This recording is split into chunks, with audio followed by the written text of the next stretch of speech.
Capítulo 24. Leoncio Prado.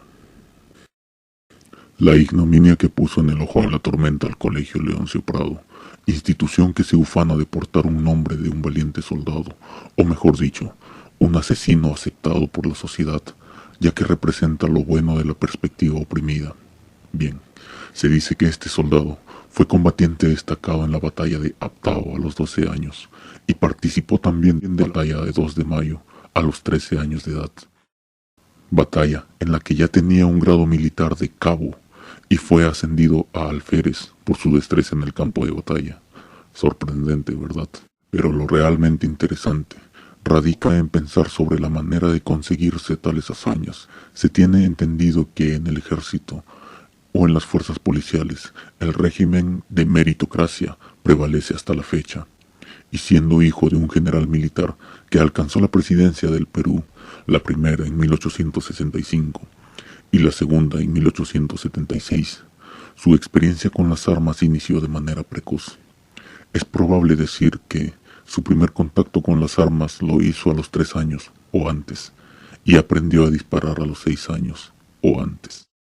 Estuvo en su realidad siempre el concepto de buenos y malos con el que se suele educar a los militares. Los de gorro azul son los buenos y los hijos de puta que andan con palos y trapos son los malos. Y esto, sumado a un pensamiento único, le llevó a entender situaciones en su presente mucho más allá de lo que cualquiera de nosotros hoy en día entiende por patriotismo. De hecho, el patriotismo en el pasado era un emblema de honor y valentía que no cualquiera podía lograr trascender. Por ello, solo algunos nombres se recuerdan a pesar de millones de almas perdidas en el frío de un reino mortal. No obstante, hay algo que no me deja de resonar en la mente, y es que, luego de haber leído sobre la biografía de Leoncio Prado, me encontré con muchos indicadores que estoy seguro no podrán o querrán creer. ¿En qué se diferencia un asesino serial y Leoncio Prado? Yo os diré la verdad.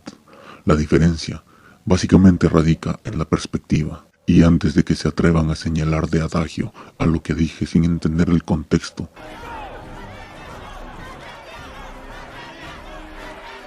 pónganse a pensar en esto. Ambos tuvieron una infancia atosigada por las armas y la curiosidad por saber lo que se siente tener el poder de Dios en las manos para extinguir la vida ajena de un disparo. Es muy conocido que muchos asesinos seriales comenzaron en su infancia a preguntarse lo que se siente dar muerte. Sin embargo, ellos crecieron en silencio, mientras que Leoncio Prado, a los 12 años de edad, armado con un fusil militar y quién sabe cuántas muertes detrás, era galardonado como un soldado valiente y un ejemplo de patriotismo por defender su nación a tal corta edad. Como os dije antes, el juego de perspectivas hace que se difieran de conceptos equivalentes y que se prefiera inclinar hacia donde más se profesa el bien, porque matar enemigos en una guerra, así se tratase de un niño de 12 años quien hace las muertes, es bueno. Pero cuando un niño de 12 años, en otro lado del país o del mundo, dispara con futuras intenciones de venganza, entonces se convierte en todo lo que representa la maldad en este mundo dualista e hipócrita. Ahora bien, me atreví a hacer esta comparación porque la gallardía de la que se habla en libros en relación a Leoncio Prado es sencillamente espectacular. Bien todos saben que Leoncio Prado fue capturado 2 veces por la milicia enemiga.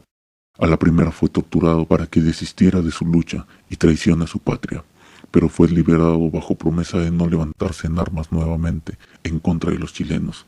Esto porque logró sorprender al general a cargo de los presos en el ejército enemigo. Sin embargo, esa fue una artimaña que utilizó para zafarse de ellos y volver al campo de batalla a seguir en pie de lucha, en donde la sangre enemiga era un premio más valioso que cualquier medalla. Al poco tiempo de volver a combatir, fue apresado nuevamente, y esta vez no iba a correr con la misma suerte. Se dio la orden entonces de que Leoncio Prado fuera fusilado un 15 de julio de 1833, a los 30 años de edad. Dio breves instrucciones a sus captores. Apunten a la frente y al corazón, y hagan fuego cuando dé 3 golpes a la taza. Adiós, compañeros. Cualquiera de los mortales que conozcáis, al recibir tal condena, lloraría de miedo. Pero Leoncio Prado hizo lo siguiente. Pidió que fueran 4 los tiradores que lo iban a fusilar. A cada uno de ellos les dio instrucciones precisas sobre dónde, cómo y cuándo disparar. Nunca se arrepintió de haber luchado por el Perú. Así los tiene. 2 huevos así de grandes que tiene.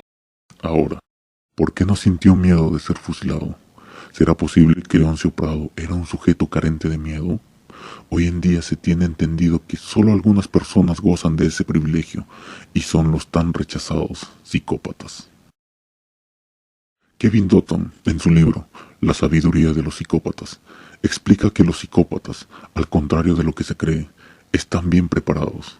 En dicho libro, habla sobre una entrevista con Joseph Newman, un respetable profesor de psicología de la Universidad de Madison, quien afirma que los psicópatas también sienten miedo, pero que no se distraen con ello y solo se enfocan en una cosa que les traerá recompensas inmediatas. Describe una visión de túnel emocional en el que el cerebro psicopático es capaz de anular los estímulos irrelevantes y concentrarse solamente en el final.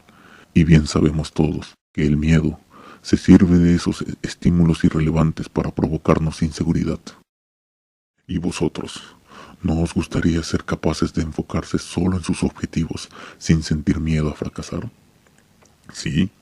Bueno, bienvenido a un pensamiento psicopático. Yo sé que en el fondo, con el conocimiento adecuado, todos quisieran ser psicópatas. Para Leoncio Prado, la gloria de ver al Perú completamente independiente y triunfador en cualquier batalla era lo más importante y nada de lo que se puede interponer en su camino le iba a detener. Entre esos obstáculos estaban los enemigos chilenos y el miedo a ser muerto por ellos. Lo demás eran cosas carentes de importancia. La propia muerte, por ejemplo, no significaba nada especial para él, porque entendía desde muy joven que la naturaleza de la milicia es la muerte. Entonces, ¿por qué tenerle miedo a algo que llegará tarde o temprano? Quien a hierro mata, a hierro muere. No es una ley que solamente aplica en las calles. Por supuesto, son especulaciones mías, nada más. Simples supuestos que nunca podrán ser comprobados porque todo aquel que conoció en vida al soldado Leoncio Prado ahora yace bajo tierra, descansando para la eternidad. Habría sido un enorme gusto tener enfrente a Leoncio Prado para hacer una entrevista, para esclarecer los delirios aquí expuesto. Sin duda era valiente, de aquellos que ahora ya no existen, y era un sanguinario soldado que aprendió a matar siendo tan joven, y era un macho alfa, por enviar la siguiente nota a su familia. Queridísimo padre, estoy herido y prisionero. Hoy debo ser fusilado por el delito de haber defendido mi patria. Lo saluda su hijo que no lo olvida, Leoncio Prado. Para mí, es un sujeto con alta probabilidad de haber sido un psicópata. Aunque la gente se rehúsa a pensar en ello como algo bueno, créanme que no me preocupa eso, pues solo se levantarán en protesta aquellos que estén abrazados por la ignorancia del tema y sigan creyendo que ser psicópata es igual que ser un criminal, lo típico de la sociedad hoy en día. Sin embargo, contrario a lo que yo pueda creer o no de él, no cambia para nada su historia. Él seguirá siendo por el resto de la eternidad un valiente soldado raso que dio su vida con la frente en alto, orgulloso de haber mantenido el patriotismo entre sus hombros y haber defendido la nación del Perú a costa de su propia vida, pues incluso al ser condenado a muerte, tuvo la audacia y valentía que ningún hombre hoy en día quizás pueda exponer. Hace ya 140 años que la existencia de Leoncio Prado le pertenece al frío de un reino mortal, y sin embargo, hoy en día, su nombre vuelve a ser tendencia entre la sociedad, no por un acto heroico de valentía que pueda emular siquiera a lo que él hizo en el pasado, sino por una cruel ignominia, una mancha a su honor, dentro de una institución que profesa su nombre. Pero de eso hablaremos en el siguiente subtítulo. Recordad, cree solo en la mitad de lo que ves, pero en nada de lo que escuches. Me veréis volver en otra oportunidad con un nuevo tema. No olviden suscribirse y compartir el material. Esto fue Psicópata, donde un psicólogo es tu pata.